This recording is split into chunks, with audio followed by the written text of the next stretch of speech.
मैंने एक आयत पढ़ी है, उसका पस मंज़र आप समझ जाएंगे और गौर से सुन लीजिए कुरान क्या कहता है। और इस वक्त जो अपनी हालत है ना, वो किसी से ढकी छुपी नहीं है। जो इस वक्त मुसलमानों की हालत है, ये किसी से पोशीदा नहीं। मैं कौन हूँ, मैं क्या हूँ, तो एक जुमले में सुन लीजिए। मैं हर मुमकिन इस बात की कोशिश करता हूँ कि मुसलमानों के दरमियान इत्तेफाक पैदा हो, और मैं हर उस चीज से गुरेज करता हूं जिससे मुसलमानों की आपसी कुव्वत टूटे, उससे बचता हूं। उसके लिए मुझे जितनी कीमत चुकानी पड़े मैं चुका लेता हूं, उसकी मुझे परवाह ही नहीं। कौन क्या कहता है, कौन क्या करता है, कभी परवाह नहीं की। तो मैं अर्ज कर रहा हूं कि मैंने कभी जो है कोई ऐसी बात, ऐसी गुफ्तगू न तकरीरों में न कहीं और कि जिससे मुसलमानों में इंतशार पैदा हो। जो इस वक्त के हालात हैं ना, वो नारा दूसरे लोग दे रहे हैं कि बंटोगे तो, ये असल नारा हम लोगों के लिए, ये उनके लिए नहीं है, ये हमारे लिए है। अजीब सूरत हाल है कि अब भी कुछ लोग होश में नहीं आ रहे हैं। हालात की हसासियत का उन्हें अब भी इदराक नहीं है, अब भी अंदाजा नहीं है कि हम कहां हैं इस वक्त, हमारी पोजीशन क्या है। हम लोगों की हालत शुतुरमुर्ग वाली है।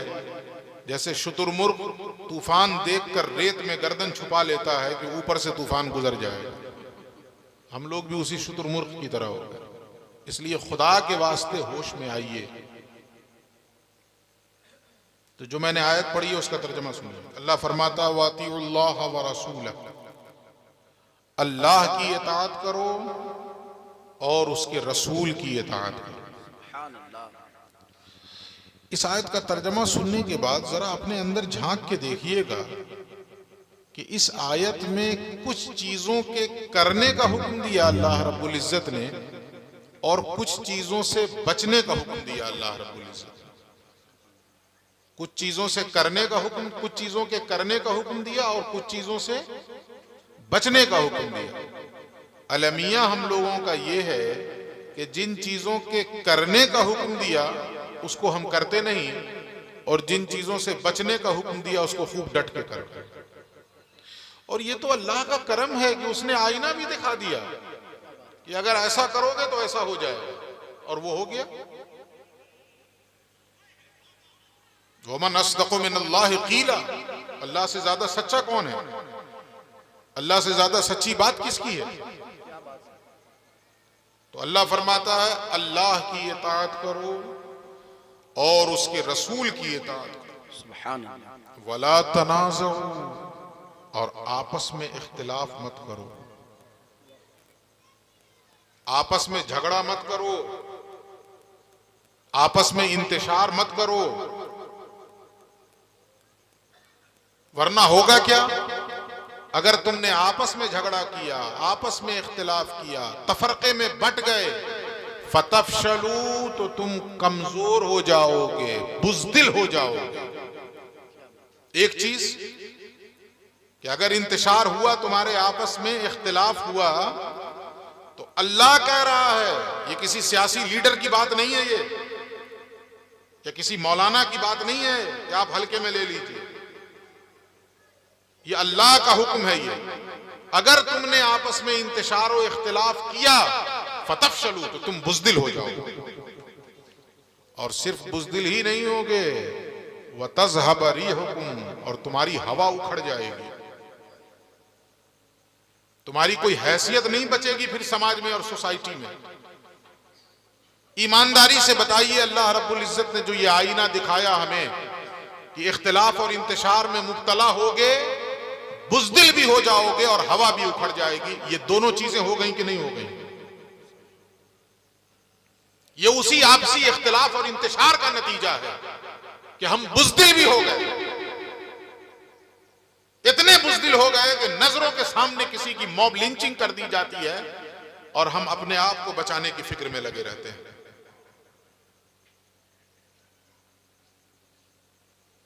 इस हिंदुस्तान में जो इस्लाम की अव्वलीन आमद हुई है वो किस नतीजे में हुई है? इस्लाम फैलाने की गरज से आए थे मोहम्मद इब्न कासिम? नहीं, किसी मुसलमान के साथ ज्यादती की गई थी, जुल्म किया गया था, तो जालिमों के पंजे मरोड़ने के लिए मोहम्मद इब्न कासिम हिंदुस्तान आए थे। कलमा पढ़ने वालों के साथ ज्यादती की गई थी। और आज क्या हो रहा है? हमारी नजरों के सामने हमारे मसाजिद की तौहीन की जा रही है, बेगुरमती की जा रही है, मदरसों पे पत्थर मारे जा रहे हैं, और इससे भी भयानक दिन आने वाले हैं, इससे भी भयानक दिन आने वाले हैं। लेकिन उसके बावजूद हम हैं कि होश के नाखून लेने के लिए तैयार नहीं। अभी भी आपस में गुत्थम गुत्थी, ये लड़ाई, वो झगड़े। एक नारा बड़े जोर शोर से लगाया जाता है, क्या? जो नबी का नहीं वो हमारा नहीं। लगाया जाता है ना, जो नबी का नहीं वो हमारा नहीं। मैं कहता हूं कि 200% हमारा भी समर्थन है। 100 नहीं, 200% हमारा भी समर्थन है। लेकिन एक नारा मैं भी देता हूं, इस पे तुम अपना समर्थन दो, इस पे दो, वरना अपने आप को मोहम्मदी मत कहो, वरना अपनी निस्बत रसूलुल्लाह से मत जोड़ो। वो जो कहा ना फारसी में कि बेहया बाश हरचे खाही कुन, बेहया हो जाओ फिर जो चाहो करो। आप जो नारा दे रहे हैं 200% मैं आपके साथ हूं और तायीद करता हूं कि जो नबी का नहीं वो हमारा नहीं। लेकिन एक नारा हमारी तरफ से भी लीजिए कि जो नबी का हुआ वो हमारा हुआ। क्या बात है, जो नबी का हुआ वो हमारा हुआ, वो हमारा हुआ। जिंदाबाद, अल्लाहु अकबर, या रसूल अल्लाह, जिंदाबाद जिंदाबाद, सुभान अल्लाह, सुभान अल्लाह। ईमान का महवर ज़ाते रिसालत माब सल्लल्लाहु अलैहि वसल्लम, वाह, जिसको इकबाल ने साफ लफ्जों में कह दिया, बमुस्तफा बरसा खीशरा के दी हम अपना ताल्लुक मुस्तफा से कायम कर लो, इसलिए कि सारा दीन वही है। बेशक बेशक हक है। तो जो भी नबी का हो जाए उसके लिए सीना खोलिए अपना, सुभान अल्लाह, उसके लिए सीना कुशादा कीजिए अपना। लेकिन आज हालत क्या है? कोई नबी का हो जाए उससे हम मुतमईन नहीं होते हैं, हमारे अब्बा का हुआ कि नहीं हुआ, अच्छा अब्बा का, हमारे दादा का हुआ कि नहीं हुआ। तुम्हारा दादा दीन का ठेकेदार है, क्या बात है, तुम्हारा बाप दीन का ठेकेदार है। दीन की शनाख्त और दीन की पहचान मोहम्मदुर रसूलुल्लाह सल्लल्लाहु अलैहि वसल्लम। सो जो भी नबी का है वो हमारा है। बेशक, वो किसी कबीले से ताल्लुक रखे, किसी खित्ते से ताल्लुक रखे, कोई बोली बोलता हो, दुनिया के किसी कोने में रहता हो, अगर नबी का है तो हमारा है। वाह, बात खत्म है। और इस वक्त के जो हालात हैं, नीचे की सारी जंजीरों को तोड़ दीजिए, वरना कभी इत्तेहाद नहीं हो सकता। इत्तेहाद एक ही हस्ती के नाम पे हो सकता है और वो हस्ती मोहम्मदुर रसूलुल्लाह सल्लल्लाहु अलैहि वसल्लम। वरना धोखा मत दीजिए। इत्तेहाद के गुण भी गाएंगे, इत्तेहाद भी होना चाहिए, इत्तेहाद भी होना चाहिए, और अब्बा के नाम पे इत्तेहाद करवाएंगे। इत्तेहाद सिर्फ नबी के नाम पे हो सकता है। क्या बात है, हमने कलमा मोहम्मदुर रसूलुल्लाह का पढ़ा, किसी और का नहीं पढ़ा। बेशक, और जो उनका कलमा पढ़ ले वो मुसलमान है। वाह, बात खत्म है इस पर। इससे आगे पीछे सोचने की जरूरत नहीं है। शेख अकबर मुहीउद्दीन इब्न अरबी, जिनको आला हजरत ने खातिमे विलायत मुहम्मदिया लिखा है, सुल्तानुल मुकाशिफीन लिखा है और खातिमे विलायत मुहम्मदिया लिखा है। सुन लीजिए क्या वाकया उन्होंने दर्ज किया, और शाह वलीउल्लाह के वालिद ने भी लिखा इस वाकये को। गौसे आजम के एक खलीफा हैं, गौसे आजम के, उनके खलीफा उस जमाने में एक शख्स उनको नहीं मानता। तो जो गौस पाक के खलीफा हैं, उनके जो शागिर्द हैं, वो उस शख्स से नफरत करते हैं जो उनको नहीं मानता। समझ में आ रही है ना बात? वो उससे नफरत करते हैं जो उनको नहीं मानता। आंख लगी एक दिन सोए तो सरकारे अबद करार जनाब मोहम्मदुर रसूलुल्लाह सल्लल्लाहु अलैहि वसल्लम की जियारत हुई ख्वाब में। तो देखा कि आपके चेहरे से जलाल के असरात नुमायां हैं। तड़प गए, कांप उठे, या रसूलल्लाह क्या गुस्ताखी हुई? तो आप पूछते हैं कि तुम फलां आलिम से नफरत करते हो? इन्होंने कहा जी या रसूलल्लाह। वजह? तो कहा वो मेरे उस्ताद और मेरे शेख को नहीं मानता। तो रसूलुल्लाह ख्वाब ही में पूछते हैं कि मुझे मानता है कि नहीं? क्या बात समझ में आ रही है कुछ? हुजूर पूछते हैं कि मुझे मानता है कि नहीं? इनके तो होश उड़ गए। या रसूलुल्लाह आपको तो मानता है। अब आगे सुनिए, रसूलुल्लाह फरमाते हैं ये बताओ मुझे मानने का नाम दीन है या तेरे शेख को मानने का नाम दीन है? क्या बात? मुझे मानने का नाम दीन है या तेरे उस्ताद को मानने का नाम दीन है? क्या बात है? या तेरे पीर को मानने का नाम दीन है? जब मुझे मानता है तो फिर नफरत क्यों करते हो? फिर इस निस्बत से की वजह से अपने दिल में कुशादगी क्यों नहीं पैदा करते? मुझे मानता है तो बात खत्म है। हया करो अल्लाह से, डरो अल्लाह से। आंख खुली तो कहां पूछे और जाकर उस आलिम के कदमों में सर रखकर माफी मांगी। इसलिए खुदा के लिए होश में आइए। मैं मौजूदा दौर में हर उस शख्स को इस्लाम और मुसलमानों का सबसे बड़ा दुश्मन समझता हूं जो मुसलमानों के दरमियान इख्तिलाफ पैदा करने की कोशिश करता है, जो मुसलमानों की इज्तिमाइयत को तोड़ने की कोशिश करता है। वो इस्लाम का दुश्मन है, वो कोई भी हो, किसी भी लिबादे में मलबूस हो, वो मुसलमानों का दुश्मन है। इस वक्त सूरत हाल ये है कि 360 नहीं, वो तो मक्के वाले थे जो 360 को मानते थे। वो तो मक्के के मुशरिक थे जो 360 खुदाओं को मानते थे। हमारा जिनसे वास्ता है ना, ये तो शायद 3060 से भी ज्यादा मानते हैं। मानते कि नहीं मानते? वो तो मक्के के मुशरिक थे जो 360 खुदाओं की पूजा करते थे। लेकिन हमारा जिनसे वास्ता पड़ा है, जिनसे साबका पड़ा है, वो तो गालिबन 3000 से भी ऊपर मानते हैं। ये तो हर चमत्कार के आगे जो है नतमस्तक हो जा रहे हैं कि यही भगवान हो रहा है कि नहीं हो रहा? लेकिन 3000 से ज्यादा मानने वाले लोग हमारी वजह से सिर्फ एक प्लेटफॉर्म पे, समझ रहे हैं कि नहीं समझ रहे हैं? मैं हर बात ओपनली नहीं बयान कर सकता। खुदा के लिए होश में आइए और गिरबान पकड़िए ऐसे लोगों का जो मुसलमानों को लड़ाने की कोशिश करते हैं, मुसलमानों के इत्तेहाद के दरमियान दीवार खड़ी कर रहा है। गिरबान पकड़ने की जरूरत है ऐसे लोगों को।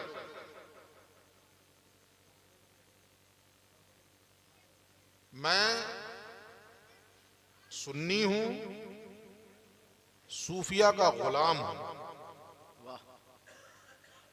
अपनी इस फिक्र से कभी समझौता नहीं करूंगा। जो अहले सुन्नत के हमारे मामूलात हैं उससे मैं कभी समझौता नहीं करूंगा।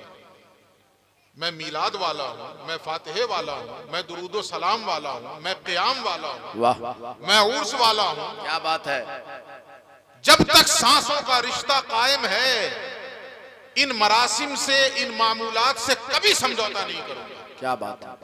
लेकिन अगर कोई नहीं करता है और इन चीजों को बुरा भला नहीं कहता है तो मैं उससे टकराता भी नहीं। ठीक है, तुम नहीं करते मत करो, इसलिए कि ये फर्ज नहीं है, ये वाजिब नहीं है, मुस्तहब है। मुझे अच्छा लगता है, मैं करता हूं और इस फिक्र पे मजबूती के साथ कायम हूं। 11वीं शरीफ हो, 12वीं शरीफ हो, मुहर्रम का महीना हो, आप या और कोई तो एक दिन फातिहा करके फारिग हो जाता होगा। मुहर्रम के महीने में तो हमारे यहाँ 10 दिन फातिहा होती है। सुभान अल्लाह। हम तो 10 दिन फातिहा करते हैं। क्या बात है। हम तो 10 दिन शरबत जो है गुरबा में तकसीम करते हैं, जितनी एक ही मटका से ही, लेकिन उसको तैयार करवाते हैं। एक चीज और बनती है अपने यहाँ, मलीदा है ना, वो बनवाते हैं, शरबत बनवाते हैं गरीबों में। 10 ही आदमी से ही बांट दिया। तो हम इस पर मजबूती से कायम है, लेकिन इसको फर्ज नहीं समझते, इसको वाजिब नहीं समझते। कोई अगर नहीं करता है तो मत करे। इस बुनियाद पर मैं उससे रिश्ता तोड़ लूं, ये नहीं हो सकता। मैं उससे ताल्लुक तोड़ लूं, ये नहीं। हाँ, अगर वो इमाम आली मकाम से मंसूब चीजों के खिलाफ जबान दराजी करेगा तो फिर मैं रिश्ता नहीं तोड़ूंगा। अगर मेरे सामने जबान दराजी करेगा तो जबान खींच लूंगा उसकी। अगर मेरे सामने इमाम आली मकाम से मंसूब चीजों के बारे में जबान दराजी करेगा तो उसकी जबान खींच लूंगा।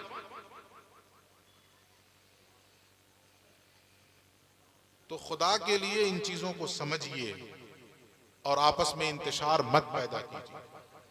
अल्लाह रब्बुल इज्जत ने फरमाया, फिर से वो आयत सुन लीजिए, अल्लाह की इताअत करो और रसूल की इताअत करो। कितने लोग कर रहे हैं? अल्लाह की इताअत कितने लोग कर रहे हैं? रसूल की इताअत कितने लोग कर रहे हैं? और इस पे तकलीफ नहीं हो रही है, इस पे तकलीफ नहीं हो रही है।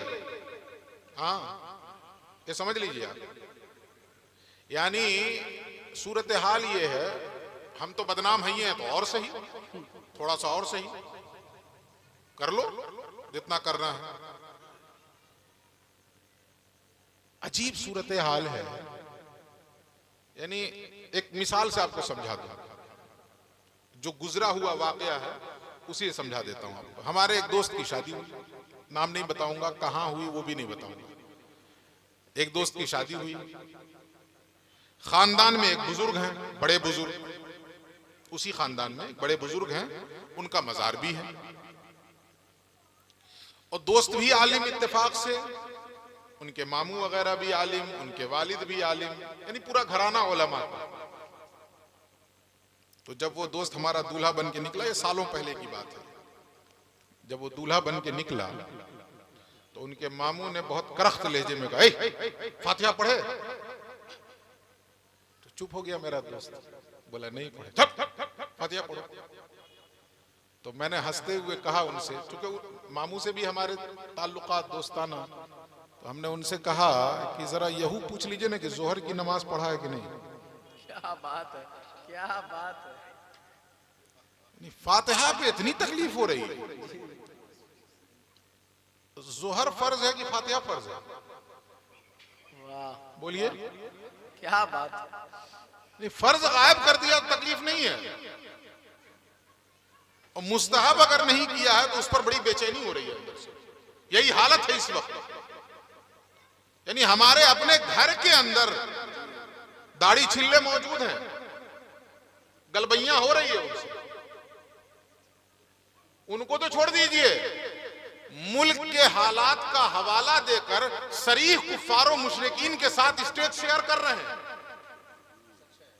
जो शरीफ कुफ्फारों मुशरिकीन हैं उनके साथ गलबैयां कर रहे हैं, स्टेज शेयर कर रहे हैं, किसी पार्टी की दुम की तरह उसके पीछे पीछे लटके रहे। लेकिन कलमा को उलमा और मशाइख जरा सा उनसे फिक्री इख्तिलाफ क्या हो जाए तो उनके साथ स्टेज पर भी नहीं बैठेंगे।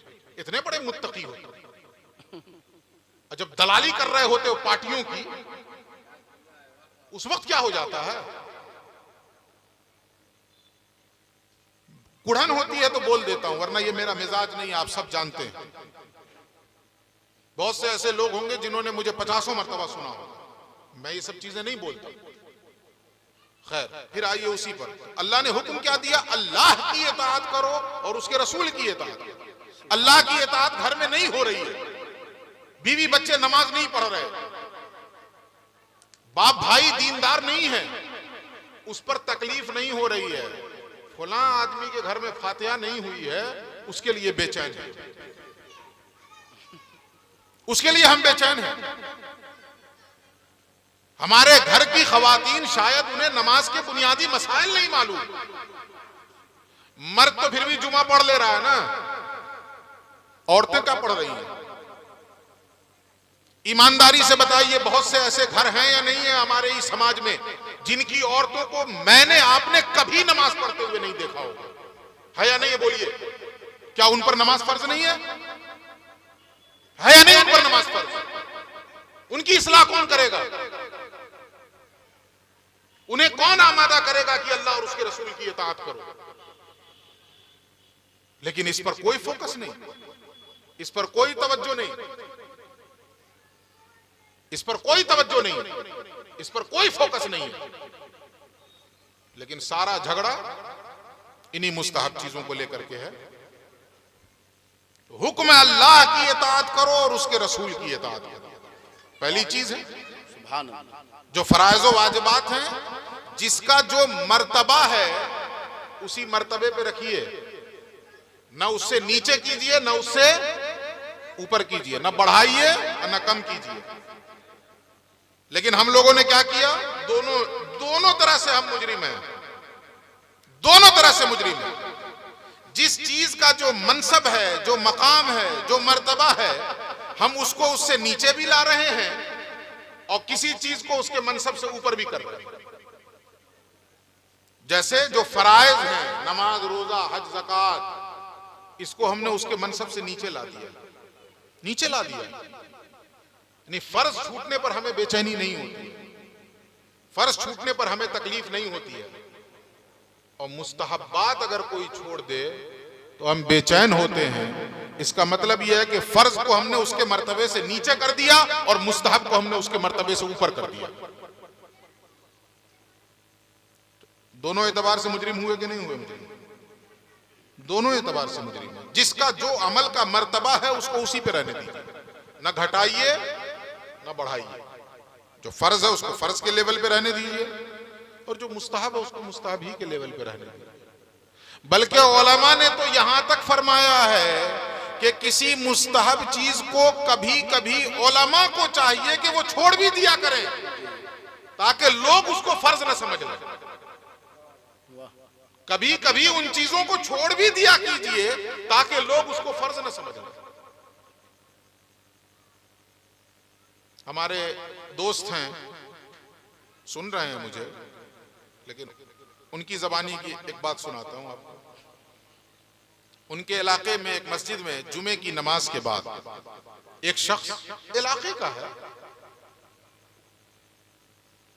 जुमा की नमाज उसने अदा की, फिर उसके बाद सुन्नतें उसने पढ़ी, बल्कि देर तक वो पढ़ता रहा, सुनन नवाफिल सब कुछ पढ़ता रहा। इत्तेफाक है कि वो नवाफिल से फारिग होकर के उठ करके मस्जिद के दरवाजे की तरफ निकल रहा है और इधर सलाम शुरू हुआ, इधर सलातो सलाम शुरू हुआ और उधर वो निकल रहा है। ऐसा नहीं है कि पहले शुरू हुआ फिर निकला, नहीं, वो निकल ही रहा था, इधर सलाम शुरू हुआ, वो निकल गया। तो एक शख्स ने कमेंट किया कि खबीस का बच्चा है। यानी किसको? जिसने फर्ज भी पढ़ा, सुन्नतें भी पढ़ी और नवाफिल भी पढ़े। जब वो निकल गया तो कमेंट पास करने वाले ने कमेंट किया कि खबीस का बच्चा है। तो उनसे रहा नहीं गया हमारे दोस्त से, उन्होंने कहा कि 500 लोग जो फर्ज पढ़ के बगैर सुन्नत पढ़े हुए निकल गए, वो किस खबीस के बच्चे थे?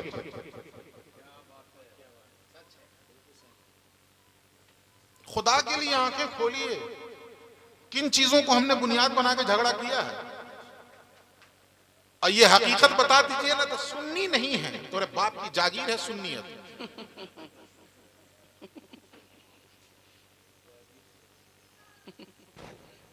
जो हकीकत है वो मैं बता रहा हूं आपको, और अगर गलत है तो आके मुझे समझा दो। वाह वाह जी, सही है। सुन्नत गोल कर दिया तो बड़ा सुन्नी होता है कि नहीं होता हमारी मस्जिदों में? ईमानदारी से बताइए, बाहर छोड़ दीजिए, आप अपने मोहल्ले की मस्जिद में बता दीजिए ईमानदारी से, क्या जितने लोग फर्ज में 2 रकत में रहते हैं उसके आधे भी सुन्नत में रहते हैं? जी आप तो फिर भी रियायत कर रहे हैं 70% बोल के, आप तो फिर भी रियायत कर रहे हैं। अगर जरा बारीकी से जायजा लिया जाए तो मैं कहूंगा 90 जी वो चंद लोग बच जाते, निकल गए सब। अल्लाह की इताअत करो और उसके रसूल की इताअत करो, इस पर कोई समझौता नहीं, सुभान अल्लाह, कोई समझौता नहीं। जिन जिन चीजों को अल्लाह रब्बुल इज्जत ने करने का हुक्म दिया उसको कीजिए, और जिन चीजों से मना किया उससे रुक जाइए। इसी तरीके से जिन चीजों के करने का हुक्म रसूलुल्लाह ने दिया उसको कीजिए, जिसको कुरान ने कहा मा आताकुमुर रसूल फखुदूह व मा नहाकुम अन्हु फंतहू। जो चीजें रसूल तुम्हें दे उसे ले लो, और जिन चीजों से रोक दें उसे रुक जाओ। तो अल्लाह और उसके रसूल की इताअत कीजिए।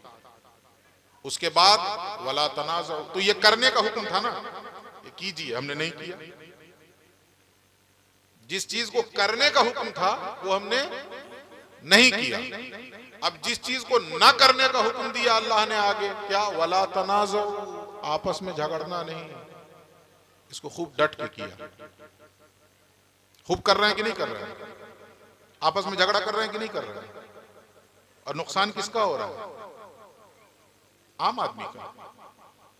एक बात आप जहन नशीन कर लीजिए, जो भी सियासी लीडर अपनी राजनीति चमकाने के लिए लोगों को धर्म के नाम पे लड़ाता है, उसका कोई नुकसान होता है?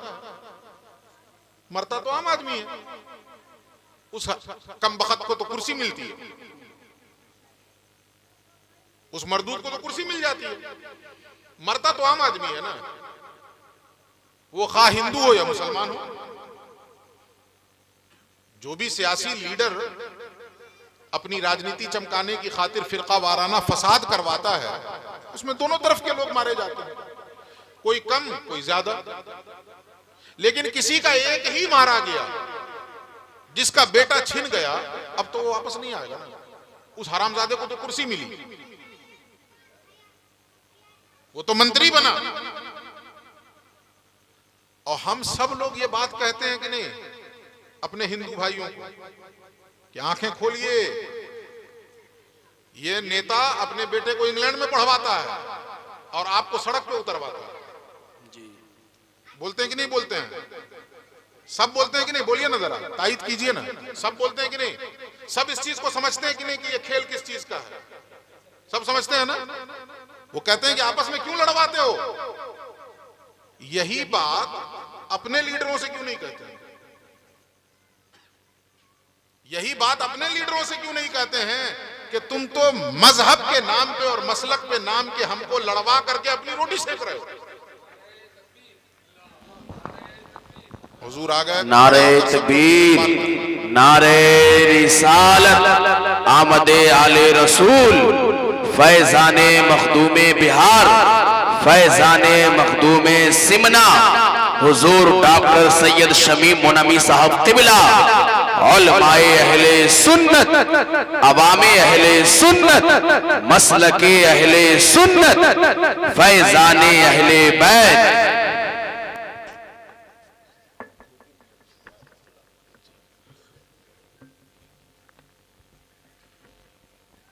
दुरूद शरीफ पढ़ लें। अल्लाहुम्मा सल्ली अला सय्यदिना व शफीइना व मौलाना मुहम्मदिन व अला आलि मुहम्मदिन बिअददि कुल्लि हुस्निही व जमालिही व बारिक वसल्लिम। मैंने पहले अर्ज़ किया था कि मैं मेज़बान हूँ और मेहमान तशरीफ़ ला चुके हैं, इंतहाई अजीम हस्ती हैं। मैं बहुत जल्द हज़रत के हवाले माइक कर दूँगा और हम लोग इनके नासिहाना कलिमात से अपने ईमान को जिला बख्शेंगे, अपने ईमान में इजाफ़ा फरमाएंगे। हज़रत के साथ हमारे दोस्त हज़रत मौलाना मुहिबुल्लाह मिसबाही साहब भी तशरीफ़ लाए हैं। हम अपने इलाके में उनका भी इस्तकबाल करते हैं। मुझसे पेशतर आप हमारे दूसरे दोस्त हज़रत मुफ्ती शमशुज़्ज़मा साहब क़िबला साबरी का ख़िताब सुन चुके हैं। इन तमाम उलमा का मैं तहे दिल से अपने इलाके में इस्तकबाल करता हूँ, खैर मक़दम करता हूँ, दुआ गो भी हूँ कि अल्लाह रब्बुल इज़्ज़त इन सब का ज़िल्ले हुमायूं और बिलखुसूस हमारे हुज़ूर सैयद साहब क़िबला का साया आतिफ़त हम सब पर दराज फरमाए। तो जब आप इस चीज़ को समझते हैं कि ये लोग गंदी राजनीति की खातिर आपस में दो कौमों को, हिंदू मुस्लिम को लड़वाते हैं, तो यही खेल मुसलमानों के दरमियान खेला जा रहा है। और इस चीज को समझिए। नहीं, अगर ये सही है तो फिर वही सही है। अगर आप इसकी तायीद कर रहे हैं इस खेल की, तो फिर वो भी सही है।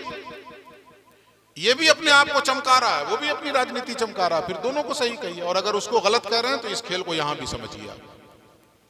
अल्लाह ने कहा वला तनाज़उ, आपस में झगड़ो मत, आपस में इफ्तिराक ना करो, बंटो नहीं, वरना क्या होगा, फतफशलू, बुज़दिल हो जाओगे।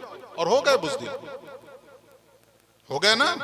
किसी जमाने में क्या कुव्वत थी मुसलमानों की, टल न सकते थे अगर जंग में अड़ जाते थे, पांव शेरों के भी मैदान से उखड़ जाते थे, तुझसे सरकश हुआ कोई तो बिगड़ जाते थे, देख क्या चीज है हम तोप से लड़ जाते थे, दश्त तो दश्त है दरिया भी न छोड़े हमने, बहरे जुल्मात में दौड़ा दिए घोड़े।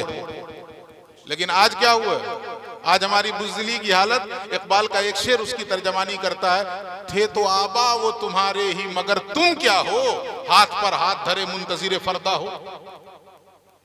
बस इंतजार में है कि शायद कल अच्छा हो जाए, शायद कल अच्छा हो जाए, लेकिन कभी अच्छा नहीं होने वाला है। अगर हम अच्छे नहीं होंगे तो और सूरत हाल संगीन होती जाएगी, और संगीन होती जाएगी। और वो लोग खूब समझ रहे हैं जिन्हें इस संगीनी का इदराक है। तो आपस में न झगड़ें, तफरका न करें, वरना बुज़दिल हो जाओगे, व तज़हब रिहुकुम, और तुम्हारी हवा उखड़ जाएगी। एक दौर वो भी था कि तादाद में थोड़े थे अहले ईमान, लेकिन अल्लाह रब्बुल इज्जत ने रोब से भी उनकी मदद फरमाई थी कि दुश्मनों पर उनका एक रोब होता था, उनकी एक हैबत होती थी, उनका एक दबदबा होता था। आज हम थोड़े नहीं हैं, इस गलतफहमी से निकल आइए। थोड़े नहीं है, थोड़े तो वो थे जो 313 थे, लेकिन उनकी हैबत थी, उनका एक रोब था। लेकिन आज क्या हो गया, हवा उखड़ गई हमारी। कसनमी पुरसत के भैया कीस्ती, कोई पूछता ही नहीं कि आप हैं कौन, आपकी बिसात क्या है और आपकी हैसियत क्या है। और उसके बाद पहले ये चीजें कीजिए और ये मत कीजिए, यानी अल्लाह और रसूल की इताअत कीजिए, आपस में इफ्तिराक न कीजिए, वरना बुज़दिल हो जाएंगे, हवा उखड़ जाएगी। इन सब को करने और न करने, यानी जिन चीजों के करने का हुक्म दिया उसको करने, और जिन चीजों के न करने का हुक्म दिया उसके न करने के बावजूद भी अगर मसाइल खड़े रहें, दुश्वारियां आती रहें, मुश्किलात आती रहें, तो अल्लाह फरमाता वस्बिरू, इन हालात में सब्र करते रहें, डटे रहना अपने मजहब पे और अपने दीन पे। उसमें जर्रा बराबर और बाल बराबर भी पीछे हटने की जरूरत नहीं है, डटे रहो। इन्नल्लाह मअस-साबिरीन, यकीनन अल्लाह रब्बुल इज्जत सब्र करने वालों के साथ। तो ये एक आयत थी जिसका तर्जमा मैंने आपके सामने रख दिया, इस उम्मीद के साथ कि अल्लाह हम सबको इस आयत की रोशनी में अपनी और अपने हबीब की इताअत की तौफीक अता फरमाए, और आपसी तनाज़ा से हर हाल में, मैं हर मुमकिन का लफ्ज़ नहीं कहूँगा, आपसी तनाज़ा और आपसी इंतशार से हर हाल में हमें अल्लाह बचने की तौफीक अता फरमाए। और हमें जो बुनियाने मरसूस कहा कुरान ने जिसको, कि हमें ऐसी उम्मत अल्लाह रब्बुल इज्जत बना दे जो बुनियाने मरसूस की मानिंद हो, सीसा पिलाई हुई दीवार की मानिंद हो, कि हमारे इत्तेहाद और इत्तेफाक को कोई ताकत रेजा रेजा न कर सके, तोड़ न सके। अल्लाह रब्बुल इज्जत इन मुख्तसर सी बातों को अपनी बारगाह में कबूल फरमाए। गुफ्तगू के दरमियान जो कुछ अच्छी बातें हुई वो मिन अल्लाह, जो कमियाँ कोताहियाँ हुई वो मेरी तरफ से, मैं उन कमियों कोताहियों के लिए एलानिया तौबा करता हूँ। अस्तग़फिरुल्लाह रब्बी मिन कुल्लि ज़ंबिन व अतूबु इलैहि व आखिरु दावाना अनिल हम्दुलिल्लाहि रब्बिल आलमीन। मैं एक मरतबा फिर हज़रत का इस्तक़बाल करता हूँ और आपसे ये गुजारिश करता हूँ कि एकदम दिलजमई के साथ बैठें। जो लोग पिछले साल शरीक थे इस महफिल में, उन्हें पिछले साल की गुफ्तगू अब भी जहनों में ताज़ा होगी। अल्लाह हज़रत का साया सलामत रखे। बहुत जल्द हज़रत तशरीफ़ लाने वाले हैं। मैं कारी अफजल साहब से गुजारिश करूँगा कि कारी शकील साहब को मदऊ करें।